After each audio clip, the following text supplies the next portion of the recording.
Hello and welcome to another Break for Assault unboxing video.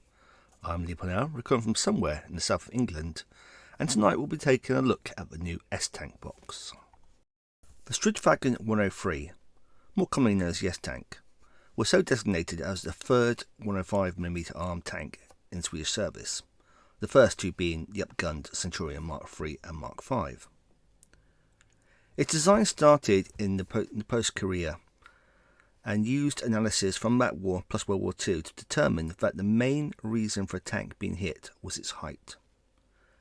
So everything in this design is really about bringing its height down, and the easiest way of doing that was to take the turret off. Now, that obviously puts some limitations on your elevation, and especially when trying to get your height down. So to get around that, the Swedish introduced a hydropneumatic suspension. Basically, each wheel can be raised or lowered, so you can tilt the nose up and down, thus getting elevation without needing height for the breech, one of the main limiting factors in the T-62, for example. Of course, having no turret means your tank can't move and fire, easily at least. But the Swedes have found that with the Centurion, they generally had to stop to engage anyway, so at that point, why bother having the turret? Those who didn't expect any kind of major improvement in stabilisation tech to really sort of drive a need for a turret.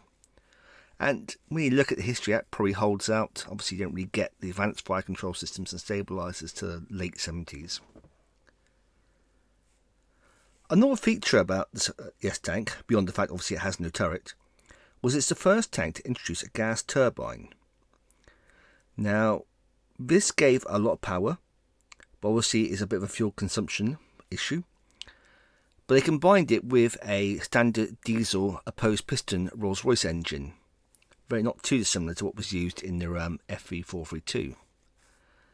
That meant you could use the diesel engine at low speed, but if you need to dash or need lots of power, say for obstacle crossing, then you could put the turbine in. Now it's interesting, obviously when the Americans and Russians go with the gas turbine, neither does that trick of combining it with a diesel power plant. Eventually the Russians would take the turbine out and just go with the diesel engine, whereas the Americans would adopt a diesel APU to at least allow the electrical systems to be run without having to run the actual gas turbine.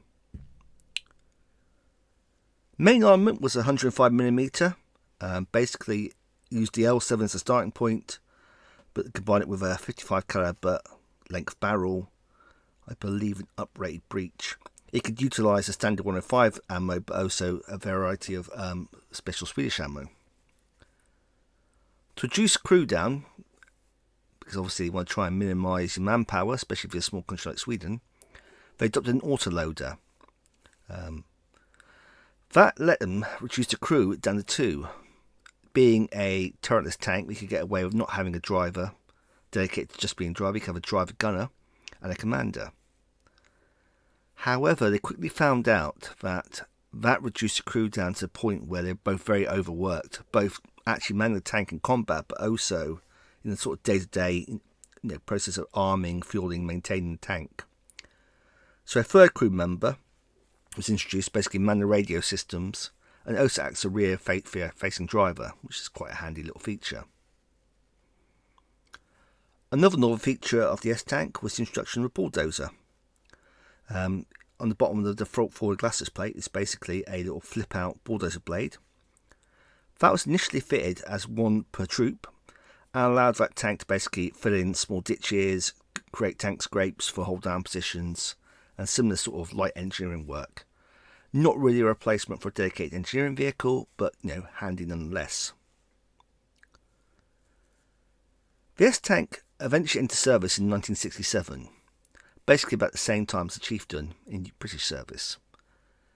It was quickly assessed by Norway, currently using Leopards, the US using the M60, and the UK, who were using the Chieftain, and compared to those tanks. All three found that the actual turretless design did not actually hinder firing sort of a bounding leaps, as it were, as opposed to firing on the move. Now, we consider that the early Chieftains and M60s didn't have a what we consider an advanced stabilizer system, as it were. That's probably not an unfair analysis. But did find that the actual tank had less useful, cross-country or say cross-terrain performance, being a bit nose-heavy. A short track obviously does not help when you've got a massive overhang. But overall, the tank was seen favourably. Not to the point that any of them actually ordered any, but it was seen favourably. After entering service, 103 went to a B version. They found that it was underpowered, but certainly the original Boeing 502 gas turbine unit. So it was exchanged for a Caterpillar gas turbine, which helped increase power.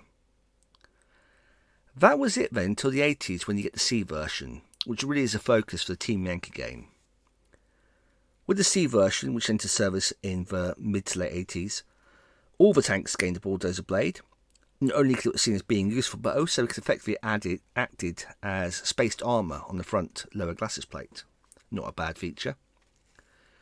Also gained extra armour in the form of a pleat armour that resembled, well, it actually is, jerry cans along the side.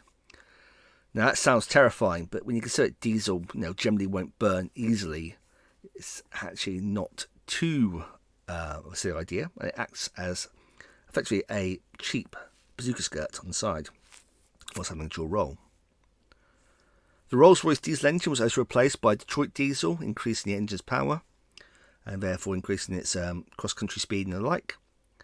And also gained a laser rangefinder, like every other tank in the 1980s, it feels, but certainly made the most of that nice long barrel 105. After that, the Swedes did look at a D version, which would have introduced a fire control system, thermal night fighting capability, possibly era armour as well. However, the spectre of cheap Leopards coming from a de-arming West Germany was too much resist, and the Swedes eventually basically got out of the game of making their own tanks and focused instead on effectively what became a medium tank in the CV-90. Despite all the interest shown in the S Tank, it never achieved an export success. That's very much a feature of the Swedish arms industry. Very good, but it never seems to quite get enough on the export market. You can see that with the Viggen, the Gripen, certainly the CV-90 is a rare exception. Obviously they do pretty well when it comes to small arms like the N-Law. But certainly tank-wise, the S Tank would only ever be a Swedish system. Its chassis was lengthened and extra row wheel fitted acts as a basis for the actual band cannon self-propelled gun, which is kind of handy keeping a common set of engineering for those things. But that would be the limit of the S Tank. It's interesting that actually, although it was seen as very high-tech and was assessed by everyone, the actual idea of going back to what effectively is an assault gun style concept never really was picked up beyond that. Obviously, even now, as we start looking at reducing crew, which is obviously something the S Tank did do, we're looking at basically turreted tanks with autoloaders, albeit possibly putting the crew into the hull for extra protection, which brings the height down. So maybe it wasn't a direct success, but certainly it did provide some inspiration. And obviously you can look at the stuff like the gas turbine and see that as being something that did take off, as it were. Pun. Anyway, that's enough rambling. Let's get the box open and take a look at what's inside. Okay, so in contrast to the previous boxes we looked at for tanks, the S Tank is a plastic kit that comes in a box of 3. Fairly unusual, but makes a lot of sense for the Swedes, given that all their units are, including HQ Troop, are in units of 3. So generally, if you want to add a box, this is going to add it all on. The kit only really does, nope, that's helpful, 1 S Tank, so variant. So let's open this up. Now obviously it's a Swedish kit, but the Finns didn't have them in support, as can the Norwegians. No, Norwegians are the Swing for, but you could have allied units in there obviously. Right, let's open it up.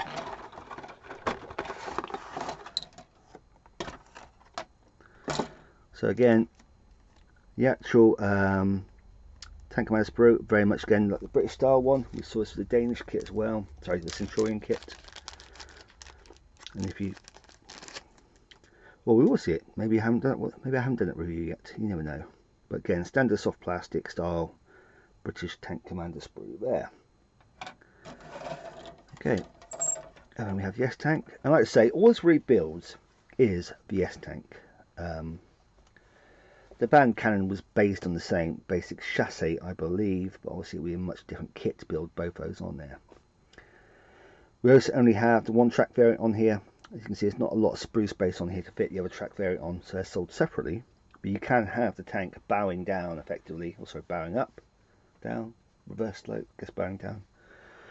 Yeah, but we can see here all the parts. So we've got the track assembly here. Again, they're in the standard sort of high running cruise mode. Side plates, you can see here we use jerry cans, especially as spaced armour. Diesel powered tank, so not much of a fuel risk there, as I understand it. Looks like we've also got the side plates for the older version. I believe that this comes in with the C version, whereas this version here, without any spaced armour, must be for the A version. Rear plate, whole bottom, nicely detailed top plate. We'll look at that a bit more later when I build one up. Open and closed whole variants, cupolas there. A machine gun. The 105, which is very loosely based on the L6, apparently was a very much different gun, different ammo. I believe this here, oh yeah, that's the dozer blade. We can see it better this way. Prior to the C version, dozer blades are one per troop, I believe. From the C version onwards, every tank had it because ultimately it gave an extra bit of spaced armour, which is always handy. And here we can see the slat armour. That's fitted around the front of the hull. There you can see it here. Very much like bar armour you see in Afghanistan, but designed to stop guided missiles from the front arc, or certainly RPG-7s. This is apparently considered highly secret and therefore wasn't to be shown on the tanks, but gets relaxed at some point, presumably gets retired.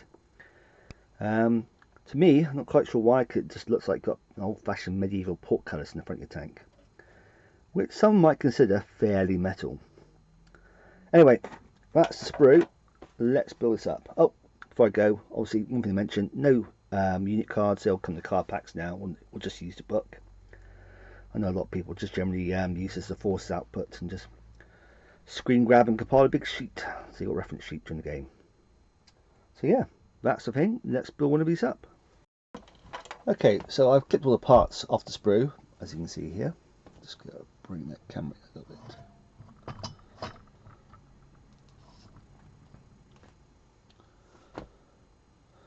Okay, so I've clipped all the parts off the sprue, as you can see here. We have our lower hull, tracks, rear plate, top plate, side skirts, main gun, cupolas, and all these optional little bits effectively. I think, as always, the best way to start is by building up the actual main hull. So let's go run some polystyrene cement along there. As you can see, we have effectively possible to put these tracks on the wrong way. He says, as he probably no doubt goes on to put them on the wrong way. Yeah, on the other side you can see it's got two slots. Nice and simple.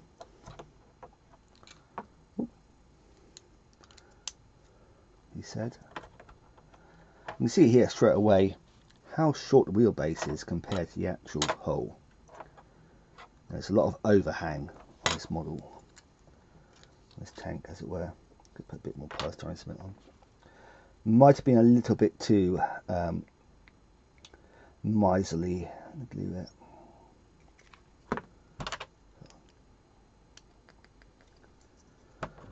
Normally I build all these up in sub-assembly and let them dry, but for the sake of doing a video, just got to go with it. Going to run some along here for the back plate.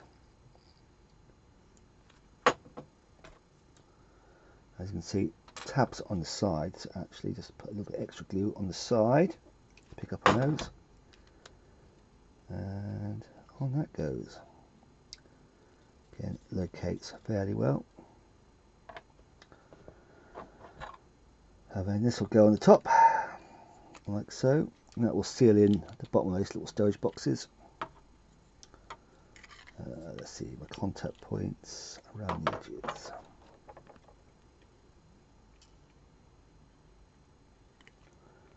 Just going to put a little bead, polystyrene cement all the way around there. Along there. Plenty of contact area then.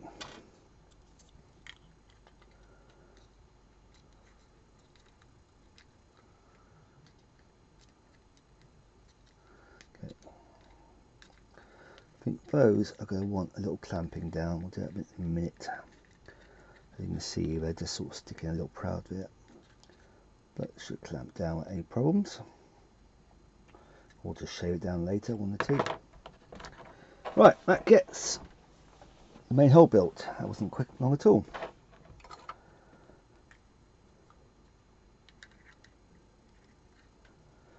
Right, let's try and work out where these locate on.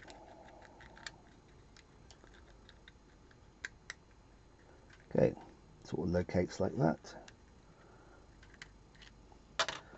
So we'll put some glue along here.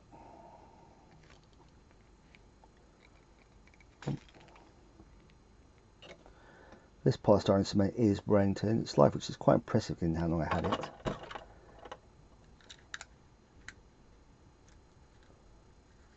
I feel like I want some more glue at the front there.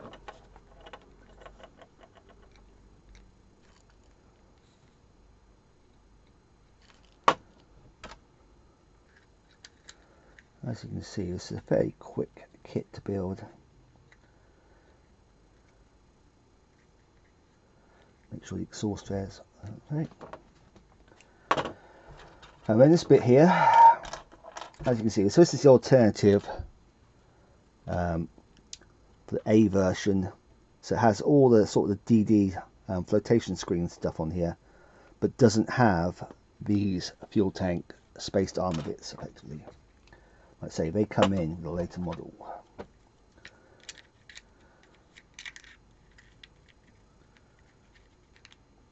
Now I think they do that because, if I remember right, this tank entered service late 60s, so potentially that puts it slap bang in what will be Checkpoint Charlie, if and when Checkpoint Charlie ever emerges.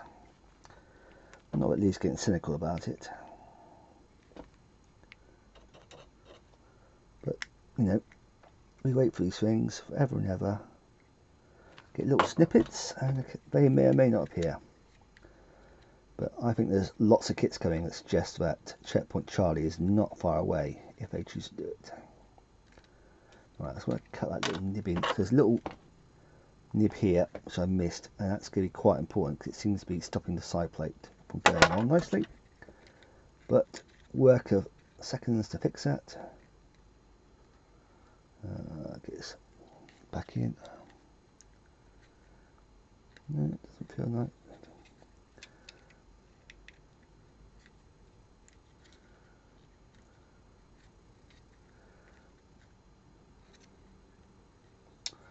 Why doesn't that look right?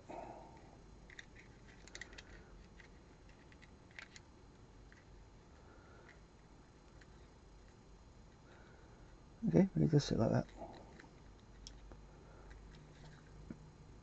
I just sit proud. Okay, well, that's fine then. I was getting a bit worried I missed it, but it does just sit like that.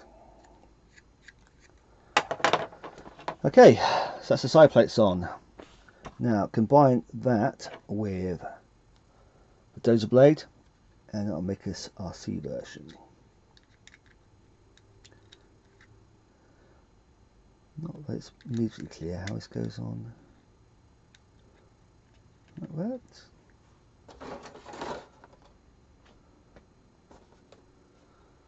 Let's try. Look at the box. Work out which way it goes on. Now take those bits to the top. Okay. Oh, I see. Yeah, got it. Okay. Yeah. So we put this on. These two parts at the top. Be at the top. Oops. Oh, I hate when I do this on recording.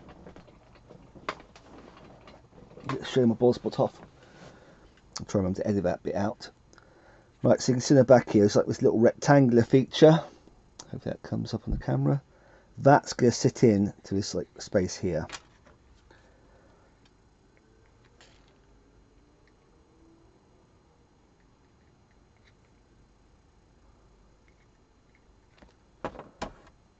Which is nice, because that means, unlike the ones on the T80, I know exactly where it's going.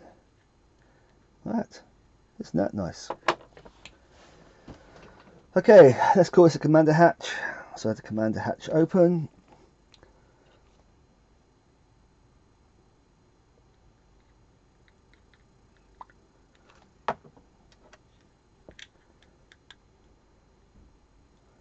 Goes on nicely there. You can see the smoke dispensers on either side of the hatch, which again is quite nice.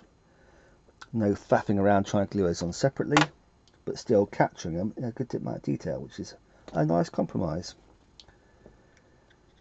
And I'll put a little bit of glue in the recess here for the actual main gun. On there. Boom. Probably put a little bit more down here, just to pick up on this actual mount. That's about halfway down. Let's get that up a little bit extra. I wasn't sure how important that was earlier. Push blade. Okay, that's that on. Now a bit more glue.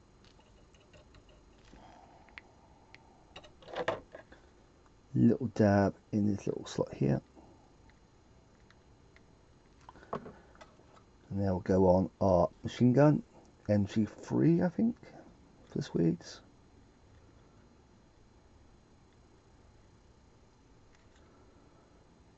Either way, it's a whole machine gun. There you go.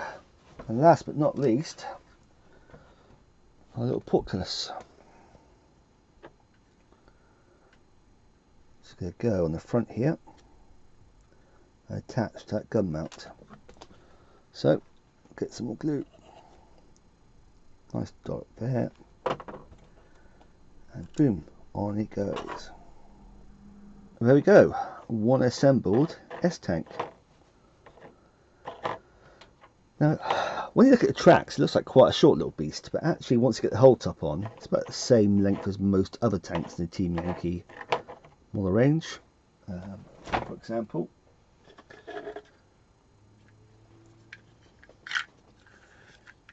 Chieftain,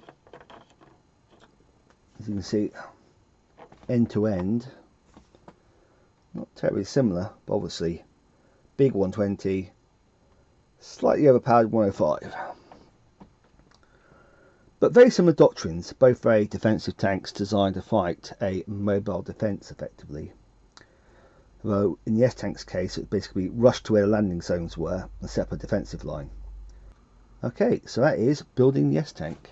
The tank has two things going for it as a kit to build. Firstly, it's only really got one variant, so you don't have to worry about trying to work out which bits do. Compare that to the Centurion review recently. Not that I'm complaining about having lots of variants on the sprue, trust me. Other thing going for it, obviously not having a turret, it's just basically a very simple hull construction, which makes for a very small parts count and a very quick construction. Didn't find anything particularly difficult to construct on this. Once I worked out the trick with putting the side plates on, that was very straightforward. The portcullis for the slat armour feels a little flimsy. I'm worried about how it's going to stand up over time. Probably want to put some more glue on it before I actually send these to Duncan for his next bit of the work. Detail on the kit is very good. I like, you can see the spare track links on the front. You got lots of grills, so this thing could really go well with a kind of ink, any kind of sort of oil-based ink, just getting all those little crevices. A little bit of dirt wash, get all the dirt in the crevices as well. Should look really good when it's painted up, if you do that kind of technique on it. The fit of the little storage bins at the back I found required just a little bit of clamping to just get in there.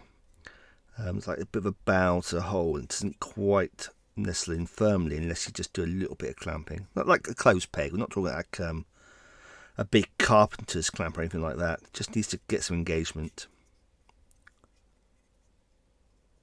Having those A version side plates without the actual applique armour, but just DD stuff, that is very interesting. Now, I say the tank entered service in 1967, about the same time as Chieftain. And that, to my mind, puts it firmly in that sort of Checkpoint Charlie era. Checkpoint Charlie is covering Six-Day War through Yom Kippur for Arab-Israeli War. It covers most of the actual Vietnam period up until really the fall of Saigon in 1975. The S Tank is, entering service and becoming the main tank of the Swedish Army in that period. And it does so with those early A side skirts. Only thing that goes against my theory there, so why you put those bits in, is that if you don't put the dozer blade on, you get this big hole in the front glasses plate. Now, that's not the hardest thing in the world to fit with a bit of plastic card, but it's interesting there was no alternative blanking plate in to go along with the side skirts, because before the C version, there's only really one bulldozer per troop. Just trying to think if there's anything else to say on this. I think, like I say, stat-wise, the S Tank has a very hard-hitting gun. It has a very inadequate level of armour for a 1980s tank, but it has that advantage of being on the ground when it's not moving. This thing gets behind a tree line or gets behind a hill line, as it's designed to do with its hydropneumatic suspension. At that point, veterancy and being concealed on the ground and range, though obviously most things have laser range finders, that becomes its armour. Especially when these things are skill 3+, you can always shoot and scoot back as well to get out of sight. The real downer with the S Tank, apart from its armour, is the fact its movement rate of fire is just so low. Again, that's not entirely unexpected, given it was designed for basically firing from a short halt. That's why it can move on the fire at all with its stats. It also has no night fighting capability. For some reason, the Swedes really didn't prioritise that. It doesn't appear, they weren't really looking at it until the D version, which never actually came to service. The S Tank also suffers from a very low cross, I think a cross 4+, if I recall correctly. Obviously, unit card will be up in front of me in a sec, so if I got that wrong, apologies. Now, given this was designed for basically intercepting amphibious landings, airborne landings throughout the sort of the Swedish peninsula, as it were, the terrain really doesn't favour a tank that doesn't have good mobility. But, the official reports done by the likes of the British noted that it had issues when it came to cross-country performance. So it's not incorrect. But when you're comparing it to a 2+ cross Centurion, then it still just shows itself up a little bit. On the flip side, like I say, you have that really hard-hitting gun with by far the longest range of any gun in Team Yankee so far, which is quite impressive considering, Challenger holds a record for longest range kill, just saying, Battlefront. It obviously has a machine gun, which is always handy as a secondary backup gun, but this is very much in the assault gun sort of mould. It is not something that's going to wade in and do the enemy up close and personal. You have infantry for that, after all. Overall, like I say, I like this kit. It's a very, very nice kit. I kind of like it stat-wise in the game. You just have to know how to handle it. But I suspect the Centurion is probably the better option, as we'll probably see over a wide body games to really assess that. I still think there's always going to be a place of having at least one troop of these things in. You just can't beat it for that long range, hard to hit, high anti-tank, or say higher than a standard 105. You can't not have these. I also think in the Finnish army, where you can have a supporting platoon of them, that might be interesting to have these backing up those T-72s and T-55s with some long-range fire support with a platoon of S tanks. There's lots of options. There's lots of ways you can put this into the army. So I think there'll be some playing around with it, but I think this will be a very popular kit, especially with the people playing Swedes or other Nordic forces going forward. As always, if you disagree or think I missed something, then leave those comments below. If you like this video, then please like and subscribe. It's good to see we are growing our subscriber numbers. Trying to hit that magic 500 soon. We're not far off, about 450 at the moment, I think. So yeah, please do that and help support us. If you really want to show your support, then obviously click the link below to go to the Patreon and give us £1 a month. I promise next time I do an unbox video, I will fix a mic issue with the camera, so we get this nice high quality audio rather than the potato microphone the camera apparently has. As always, I'm Lee Parnell, signing off, and hope to see you soon. Bye.